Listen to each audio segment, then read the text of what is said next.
അള്ളാഹ് ഉണ്ടാക്കിയ പ്രപഞ്ചവും നരകത്തിന്റെ വലിപ്പവും 70,000 കൊല്ലവും അതൊക്കെ ഈ ലിമിറ്റഡ് ആയിട്ടുള്ള ബുദ്ധി വെച്ചിട്ടാണ് ഞാൻ എന്ത് പറയുന്നത് പടച്ചവനൊന്നുമില്ല എന്നുള്ളത്.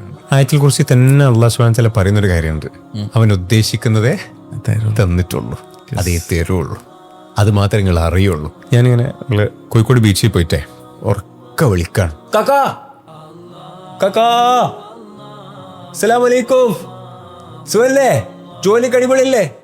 അപ്പോൾ ആൾക്കാർ ആരോടാ പറയണേ, അവിടെ ബോട്ടൊന്നും, കാക്ക സൗദിയിലാ. അപ്പം ഞാൻ കാക്കൻ്റെ അടുത്ത് വിടുന്നു, എടാ എൻ്റെ കാക്ക സൗദിയിലല്ല, ഈ അവിടെ എത്തൂലല്ലോ, എൻ്റെ സൗണ്ട് എങ്ങനെ അവിടെ എത്താനാ, കഥ വട്ടുണ്ടോ? എടാ ഈ ഇത് കഴിഞ്ഞ് കഴിഞ്ഞാൽ സൗദി ആണല്ലോ, കടൽ അപ്പുറം സൗദി ഉണ്ടല്ലോ, കടൽ കഴിഞ്ഞാൽ സൗദിയിലെത്തുമല്ലേ? അപ്പോൾ നമ്മൾ എന്ത് വിളിക്കും, ആൾക്കാർ പൊട്ടനാണെന്ന് പറയും അല്ലേ? ഉറപ്പല്ലേ?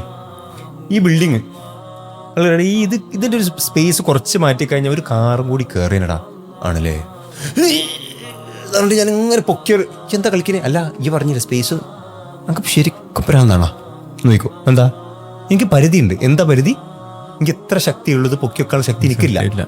എൻ്റെ സംസാരം എത്ര വരെ എത്തും അതിനും പരിധിയുണ്ട്. സെയിം വേ എൻ്റെ ബുദ്ധിക്കും പരിധിയുണ്ട്.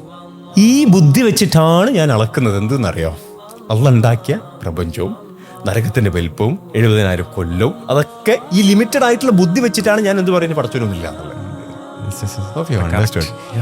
എല്ലാത്തിലും ലിമിറ്റ് ഉണ്ട്. ഇത് ചിന്തിക്കാൻ പറ്റണം. ഞാനാണ് വലിയവൻ എന്ന് ചിന്തിക്കുന്നതിന് മുമ്പേ ഞാനൊരു ചെറിയൊരു കുട്ടിയായിരുന്നു എന്ന് മനസ്സിലാക്കണം. ചെറിയ കുട്ടിയായിരുന്ന സമയത്ത് ഞാൻ എങ്ങനെയായിരുന്നു ജീവിച്ചത് എന്നത് എൻ്റെ തീരുമാനമല്ലായിരുന്നു എന്ന് ഞാൻ മനസ്സിലാക്കണം. പിന്നീട് ഞാൻ അറിവുകൾ നേടിയെടുത്തതിൻ്റെ ഫലമായി എനിക്ക് നൽകപ്പെട്ട എൻ്റെ തലച്ചോറ് വെച്ചിട്ടാണ് ഞാൻ ബാക്കിയുള്ള കാര്യങ്ങളെല്ലാം ഞാൻ സംസാരിക്കുന്നതെന്ന് മനസ്സിലാക്കണം. അതാണ് ഒരു മനുഷ്യൻ ഞാനാണെന്ന ഭാവത്തിൽ നിന്ന് കഴിഞ്ഞാൽ അയാൾക്ക് പടച്ചവനെ കാണാൻ കഴിയില്ല. കാരണം ഞാനാണെന്ന ഭാവത്തിൽ ആകെ നിൽക്കാൻ പടച്ചവന് മാത്രമേ പറ്റുള്ളൂ.